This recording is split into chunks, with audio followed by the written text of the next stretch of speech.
Class 10th is over, going to 11th, or 8th pass, going to 9th. In both situations, there are lots of confusions and lots of questions in our mind.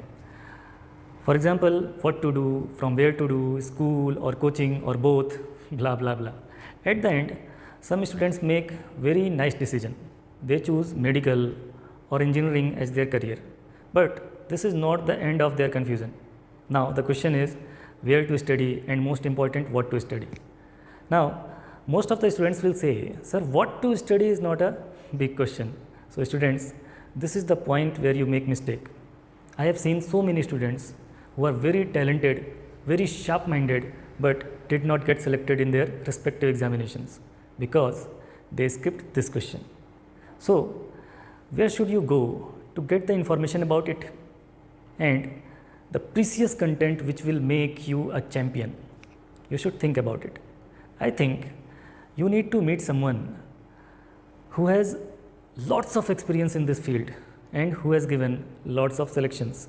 So presenting you one of the most powerful team experienced from Kota, Mumbai and Delhi, and who has given lots of outstanding results.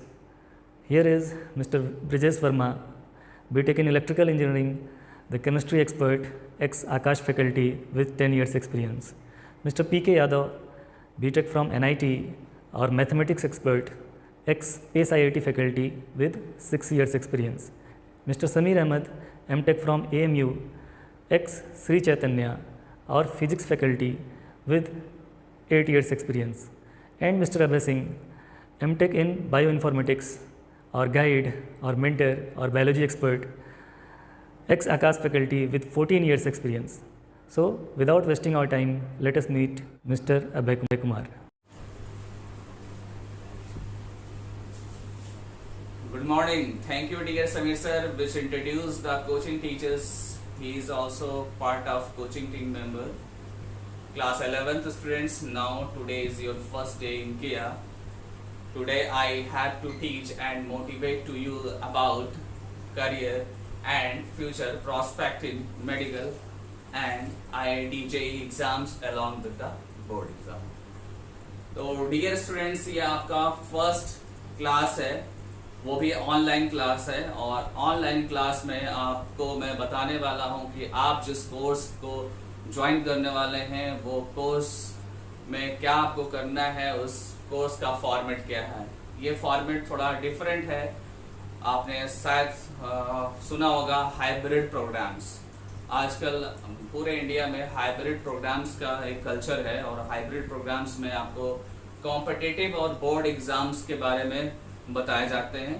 That means कि पहले आपको एक introduction दिया जाएगा, और introduction के बाद आप पूरे साल कॉम्पिटिटिव और बोर्ड दोनों को एक साथ लेके चलेंगे।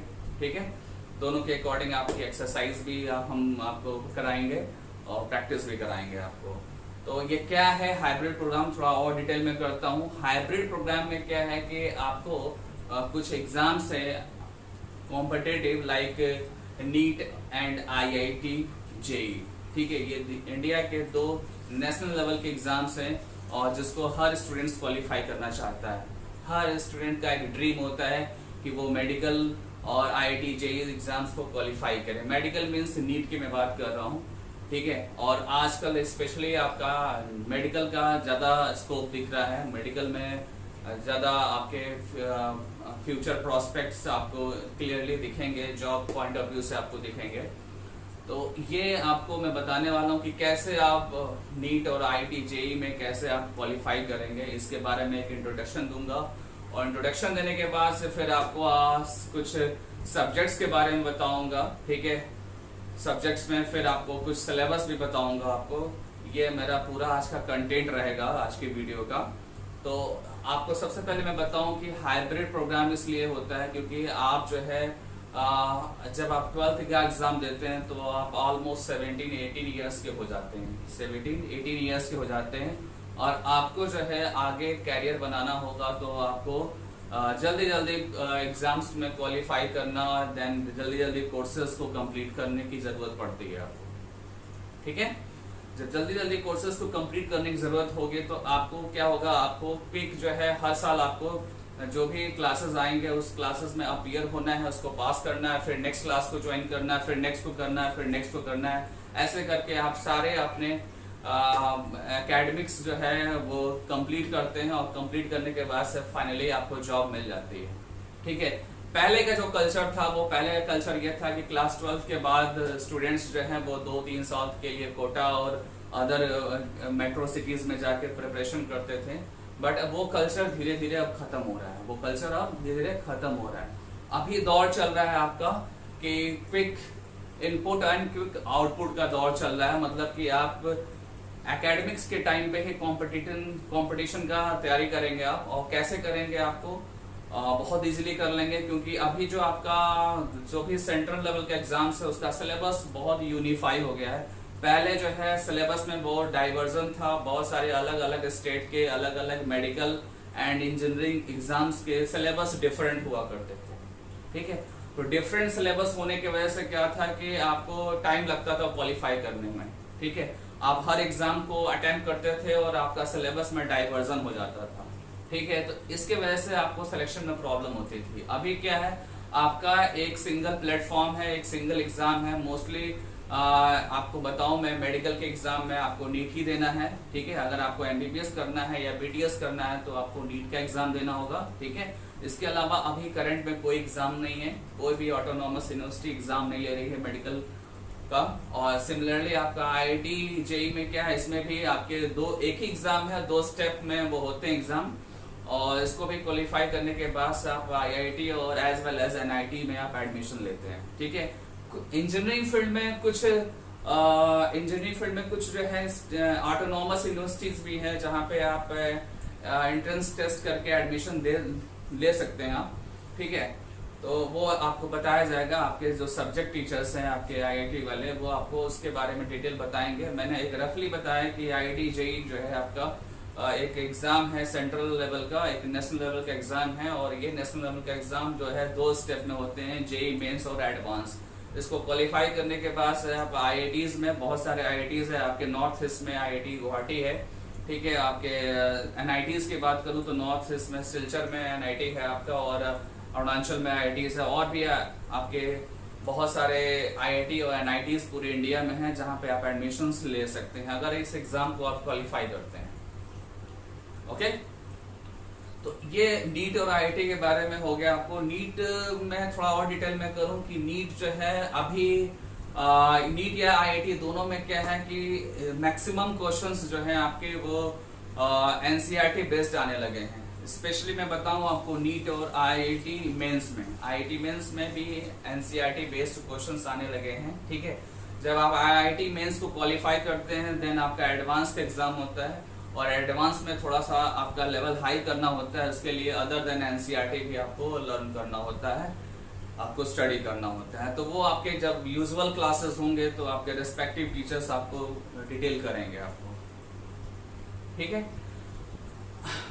थोड़ा सा अब नीट के बारे में थोड़ा और डिटेल में कर रहा हूँ क्योंकि मैं आपका बायो का सर। ठीक है, आपको समीर सर ने इंट्रोड्यूस किया होगा कि मैं बायो पढ़ाऊंगा आपको, और बायो में मेनली मैं अभी आपको थोड़ा सा डिटेल करूंगा नीट के बारे में, और आईआईटी के बारे में भी करूंगा, लेकिन जो आपके आईआईटी के टीचर्स हैं आपको ज़्यादा डिटेल वहाँ पे बताएंगे। ठीक है, तो आपको मैं बताऊं कि जो आपका नीट एग्ज़ाम है वो नीट एग्ज़ाम जो है प्योरली एनसीईआरटी बेस्ड हो गया है। ठीक है, इसमें 80% अप्रॉक्स जो है वो एनसीईआरटी से क्वेश्चंस पूछ रहे हैं, और एनसीईआरटी हम आपको पढ़ाएंगे, उसका डिटेल बताएंगे। आपको एनसीईआरटी का एक्सपर्ट बनाया जाएगा। यहाँ पे एनसीईआरटी की हर एक लाइंस पे हम वर्क करते हैं, उसके अकॉर्डिंग क्वेश्चंस प्रिपेयर करते हैं, वो क्वेश्चंस आपको क्लासरूम में आपको कराए जाएंगे। ठीक है, और इसके अलावा जो है एनसीईआरटी बेस्ड जो भी क्वेश्चंस हैं उसकी शीट भी आपको प्रोवाइड करेंगे। हम आपको शीट्स प्रोवाइड करेंगे, बुकलेट्स प्रोवाइड करेंगे, जिससे आप पूरे साल आप उसको पढ़ेंगे, लर्न करेंगे। दूसरी बात यह है कि जब भी आप नीट का एग्जाम देंगे तो नीट के एग्जाम में स्पेशलिटी ये है कि आप रिवीजन ज्यादा करेंगे, क्योंकि नीट के एग्जाम में कंटेंट्स जो है बायोलॉजी के कंटेंट्स ज्यादा होते हैं। इवन केमिस्ट्री में भी आपको इनऑर्गेनिक मिलेगा, इनऑर्गेनिक में भी कंटेंट्स ज्यादा होते हैं, ऑर्गेनिक में भी होगा आपका कंटेंट्स ज्यादा। फिजिक्स आपका समझने वाला सब्जेक्ट है, थोड़ा सा उसमें मतलब 20-30% आपको लर्न करना है और 70-80% अप्रॉक्स आपको उसमें समझना है आपको, ठीक है। तो ये आपका सब्जेक्ट वाइज नीट के बारे में मैंने बताया आपको, और फिर आपको बता रहा हूँ कि जब भी आप नीट का प्रिपरेशन करेंगे तो एक मेजर इशू आएगा आपका, वो क्या आएगा, न्यूमेरिकल का इशू, ठीक है। आप जब भी केमिस्ट्री और फिजिक्स आप जब स्टडी करेंगे तो केमिस्ट्री और फिजिक्स में आपको क्या होगा, आपको मैथमेटिक्स की जरूरत होगी आपको न्यूमेरिकल सॉल्व करने के लिए, ठीक है। और न्यूमेरिकल सॉल्व करने के लिए जो है मैथमेटिक्स की प्रैक्टिस आपको करनी होगी एक्स्ट्रा आपको, ठीक है। और ये बायो स्ट्रीम के स्टूडेंट्स का ये मेजर प्रॉब्लम होता है, बायो स्टूडेंट्स का स्ट्रीम के जो स्टूडेंट्स हैं उनका ये मेजर प्रॉब्लम है, ठीक है। तो अब मैं फर्स्ट डे ही इंटीमेट कर दूं कि आज के बाद आप थोड़ा सा मैथ पे भी फोकस करेंगे, मैथ से रिलेटेड आप जो है कुछ क्वेश्चंस करते रहिए, ताकि आपका जो न्यूमेरिकल की स्पीड है एग्जाम्स में टेस्ट पेपर को देते समय आपकी अच्छी हो। यूजुअली मैंने देखा है, जो मेरा एक्सपीरियंस है उसमें क्या है कि नीट का जो स्टूडेंट होता है वो सिर्फ न्यूमेरिकल की वजह से नीट को क्वालिफाई नहीं कर पाता है। न्यूमेरिकल की स्पीड स्लो है, उनका न्यूमेरिकल आता नहीं है, सो दैट वो क्वालिफाई नहीं कर पाते हैं। तो डे 1 से आपको मैं रिमाइंडर दे रहा हूँ और आगे भी दूंगा आपको कि हमेशा आप न्यूमेरिकल पे पकड़ बनाइए, ग्रिप बनाइए। जब आप पकड़ और ग्रिप बनाएंगे तो आपको क्या होगा, आपको आपके एग्जाम्स जो है वो इजिली आपके हो जाएंगे क्वालिफाई, ठीक है। केमिस्ट्री और फिजिक्स के बारे में आपके जो है जो रेस्पेक्टिव टीचर्स हैं वो आपको डिटेल करेंगे कि कैसे आपको फिजिक्स और केमिस्ट्री पढ़ना है। वैसे मैंने बता दिया आपको कि फिजिक्स और केमिस्ट्री में जो मेजर प्रॉब्लम है बायो स्ट्रीम के स्टूडेंट्स का, वो क्या है, उनका न्यूमेरिकल। अगर न्यूमेरिकल आपने हैंडल कर दिया तो आप डेड श्योर आप नीट क्वालिफाई कर लेंगे और क्वालिफाई करा के रहेंगे आप। हम यहाँ आपके किया में इसलिए हैं क्योंकि आपको हम कंपटीशन को क्वालिफाई करा सकें। और आते हैं बोर्ड पे थोड़ा डिस्कशन करते हैं। बोर्ड के लिए हम लोगों ने डिस्क्रिप्टिव क्वेश्चंस का प्लान कर रखा है, ठीक है। आपको पीरियोडिकली जो है हम जैसे जैसे आपके टॉपिक्स एक्सरसाइज कंप्लीट होंगे तो आपको डिस्क्रिप्टिव क्वेश्चंस देंगे, उसको आपको सॉल्व करना होगा और उसकी कॉपी चेक होती जाएगी, ठीक है, ताकि आपकी लिखने की भी जो है प्रैक्टिस होती रहे। कॉम्पिटिटिव एग्जाम्स में तो आपको एमसीक्यू की प्रैक्टिस करनी होती है। एमसीक्यू में आपको सिंपली जो है 4 ऑप्शंस देते हैं और 4 ऑप्शन में से कोई एक ऑप्शन आपका राइट होता है। राइट आंसर को आप टिक करते हैं या बबल बनाते हैं और उसको आप अटेम्प्ट कर लेते हैं, ठीक है। तो कॉम्पिटिटिव का फॉर्मेट अलग है और बोर्ड का फॉर्मेट अलग है। बोर्ड में क्या है, थोड़ा सा आपका साइंस भी होना चाहिए, थोड़ा राइटिंग स्किल भी होनी चाहिए, ठीक है। आपका प्रेजेंटेशन अच्छा होना चाहिए बोर्ड के एग्जाम्स में, और ये आपको ध्यान देना होगा क्योंकि बोर्ड भी आपका साथ में है। और अभी करंट जो दिख रहा है वो ये दिख रहा है कि जो स्टूडेंट बोर्ड में अच्छे मार्क्स ला सकता है वो नीट भी क्वालिफाई कर सकता है। और सो दैट इसीलिए अभी हाइब्रिड प्रोग्राम का कल्चर चल रहा है, ठीक है। जो आपको किया में जो आपको ये कोचिंग टीचर्स आपको पढ़ाएंगे वो इसीलिए पढ़ाएंगे क्योंकि अभी जो कल्चर चल रहा है वो हाइब्रिड प्रोग्राम का चल रहा है, ठीक है। और हाइब्रिड में आपको हम कॉम्पिटिशन भी बताएंगे, ठीक है। जो भी कंपटीशंस के फ्लक्चुएशंस होंगे वो सब आपको पॉइंट आउट करेंगे, आपको बोर्ड भी बताएंगे, ठीक है। अब आते हैं नीट का 11th का पोर्शन, दैट मीन्स कि आपका क्लास 11th बोर्ड का क्लास 11th का जो कंटेंट है उसको मैं बताने जा रहा हूँ। क्लास 11th के कंटेंट में आपके सामने मैंने पहले से ही नोट कर रखा है कंटेंट्स। इसमें जो कंटेंट है वो टोटल 22 है। कंटेंट मीन्स यहाँ पे चैप्टर समझना है आपको, ठीक है। टोटल कितने चैप्टर्स हैं इसमें, आपके 22 चैप्टर्स हैं। ये 11th का है, जब आप 12th में जाएंगे तो रेस्ट आपको 16 चैप्टर्स और मिलेंगे, आपको 16 चैप्टर्स और मिलेंगे। जो 11th का 22 चैप्टर्स है आपके सामने दिख रहा है, 11th का 22 चैप्टर, जिसमें फर्स्ट चैप्टर है आपका लिविंग वर्ल्ड, सेकेंड आपका क्या है बायोलॉजिकल क्लासिफिकेशन, थर्ड आपका क्या है प्लांट किंगडम, फोर्थ क्या है एनिमल किंगडम, फिफ्थ क्या है morphology of flowering plants, six आपका एनाटॉमी ऑफ फ्लावरिंग प्लांट्स, 7 आपका क्या है स्ट्रक्चरल ऑर्गेनाइजेशन इन एनिमल्स, फिर नेक्स्ट आपका है the cell unit of life, next biomolecules, then next cell cycle and cell division, okay. तो ये इस साइड में मैंने 11 चैप्टर्स मेंशन किए हैं। इधर आ जाइए, इधर आप आएंगे तो in that side 11 number chapter is transport in plants, then 12 number chapter mineral nutrition, 13 photosynthesis in higher plants, 14 respiration in plants, 15 plant growth and development, 16 digestion and absorption, 17 breathing and gases exchange बोलिए या exchange of gases बोल सकते हैं आप, 18 number body fluid and circulation, 19 number respiratory product and their eliminations, 20 number locomotion and movements, 21 neural control and coordination, 22 chemical coordination and integration. तो ये आपके total 22 chapters है क्लास 11 को, ओके।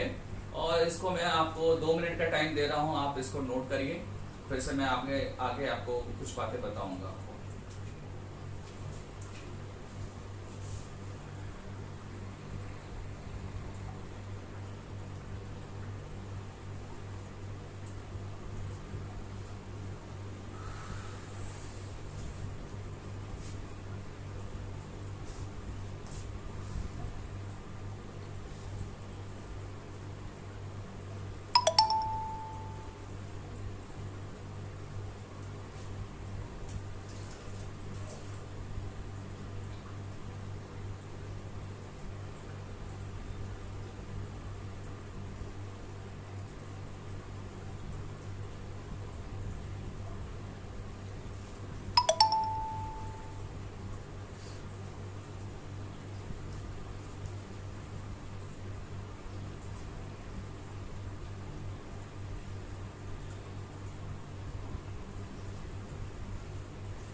हाँ डियर स्टूडेंट्स, आई थिंक आपने note कर लिया होगा, ठीक है।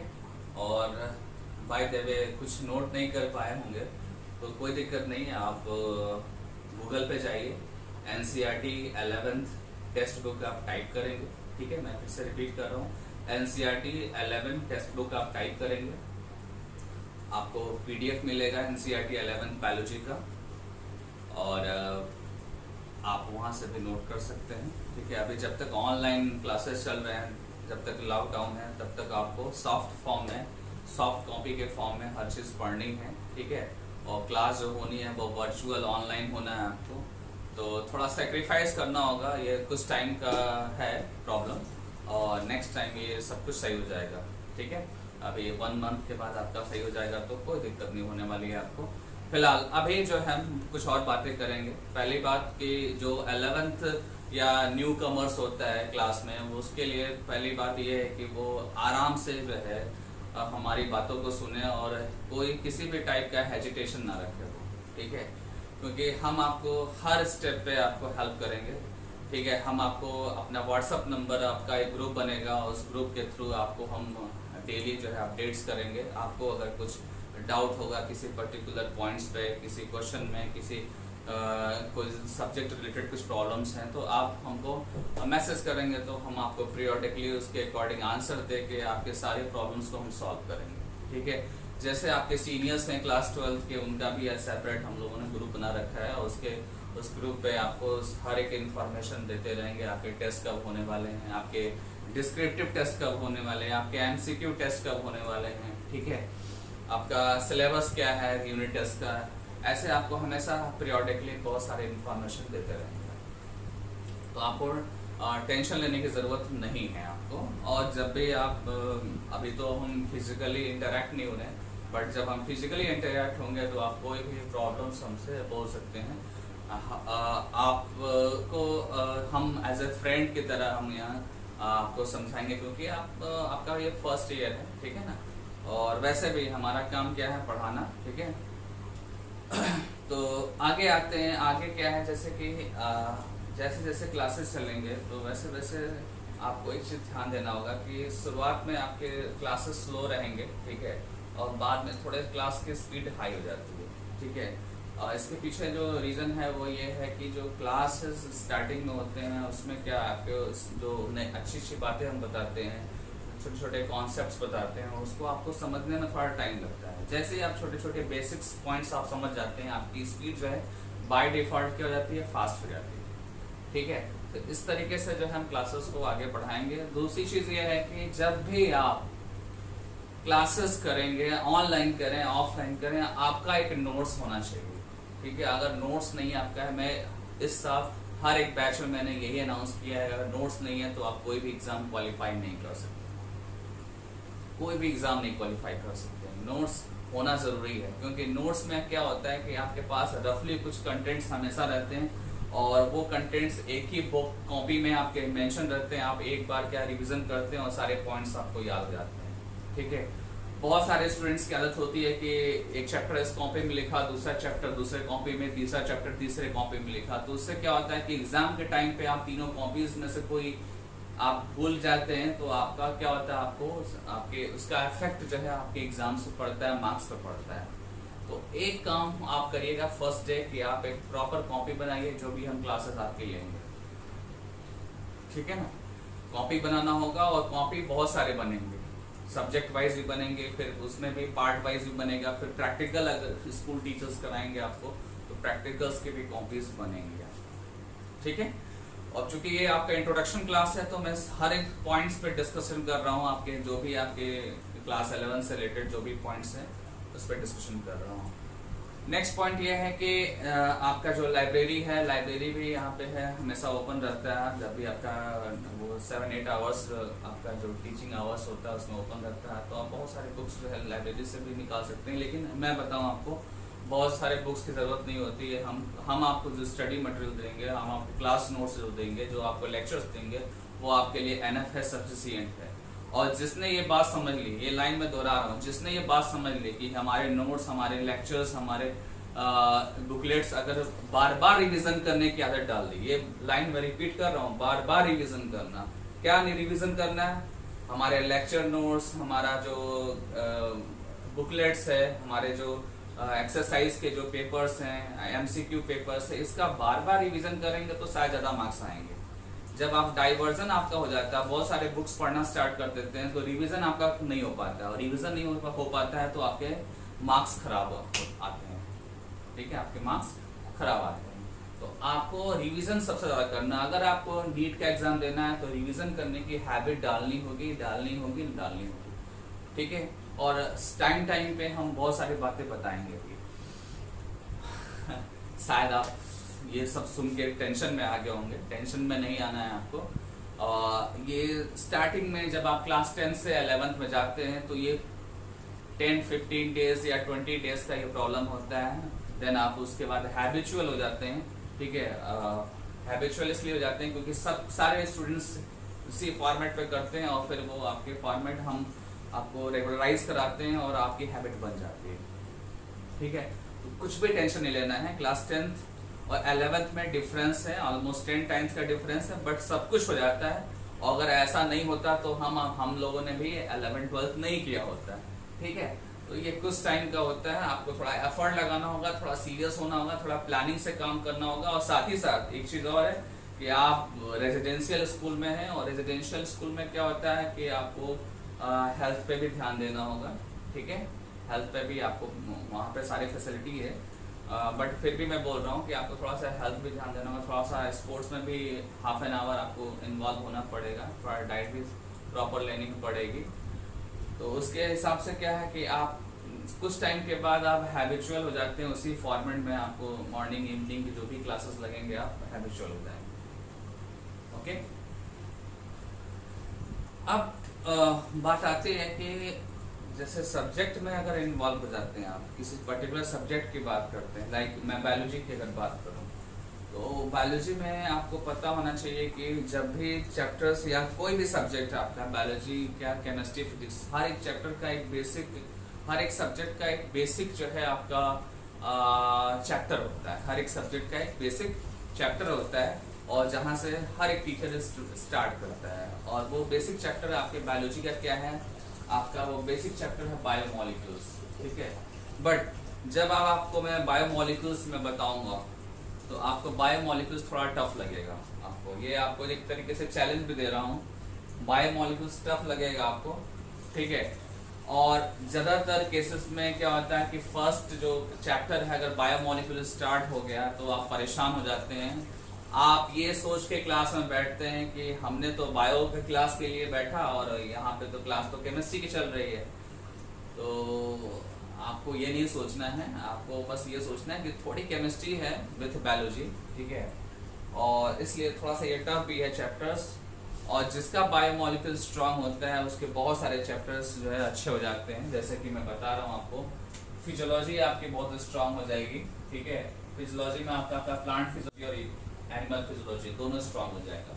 जो आपका ये चैप्टर है आपका ट्रांसपोर्ट इन प्लांट से लेकर आपका प्लांट ग्रोथ एंड डेवलपमेंट, ये आपका क्या है, प्लांट फिजियोलॉजी का पार्ट है, ठीक है। और चैप्टर नंबर 16 to 22 ये क्या है, ये ह्यूमन फिजियोलॉजी है। इसमें भी आपका बायोमोलिक्यूल्स का यूज होगा, ठीक है। और ये एक ऐसा चैप्टर है कि पूरे बायोलॉजी में हर दिन हर घंटे आपको ये इससे रिलेटेड बायोमोलिक्यूल से रिलेटेड आपको वर्ड्स मिलेंगे आपको, ठीक है। तो बेसिकली अगर देखा जाए कॉन्सेप्ट वाइज तो बायोमोलिक्यूल ही स्टार्ट करने में बेनिफिशियल है आपका, ठीक है। लेकिन फिर भी मैं आपका स्टार्ट क्या करूंगा, chapter number 8 the unit of life, ये स्टार्ट करने वाला हूँ, ठीक है। क्योंकि ये थोड़ा सा सेल के बारे में, यूनिट ऑफ लाइफ के बारे में आपको थोड़ा बेसिक आइडिया होता है, तो आप थोड़ा सा क्या होते हैं यूज टू इजिली हो जाते हैं क्लास में, इजिली आप क्लास को समझ सकते हैं। और जैसे ही आप the cell unit of life को समझ लेते हैं तो उसके बाद से फिर हम बायोमोलिक्यूल्स बताएंगे और फिर cell cycle and cell division बताएंगे। ये एक साथ ये एक चैप्टर नंबर 8, 9, 10 जो है ये एक यूनिट में एक साथ है, ठीक है। तो इसको हम एक साथ एक पैकेज में इसको पढ़ाते हैं। और देन आपका plant physiology, animal physiology, then जो है मॉर्फोलॉजी, एनाटॉमी, क्लासिफिकेशन, डाइवर्सिटी, ये सारे टॉपिक्स आपको बताए जाएंगे, ठीक है। तो डियर स्टूडेंट्स, आज मैं क्लास को यहीं रोकता हूँ, ठीक है। और एक लाइन में मैं ये बताऊं कि जो भी क्लासेस होंगे उसके लिए आपको ज़्यादा टेंशन लेने की जरूरत नहीं है, धीरे धीरे सब कुछ स्मूथ हो जाता है, ठीक है।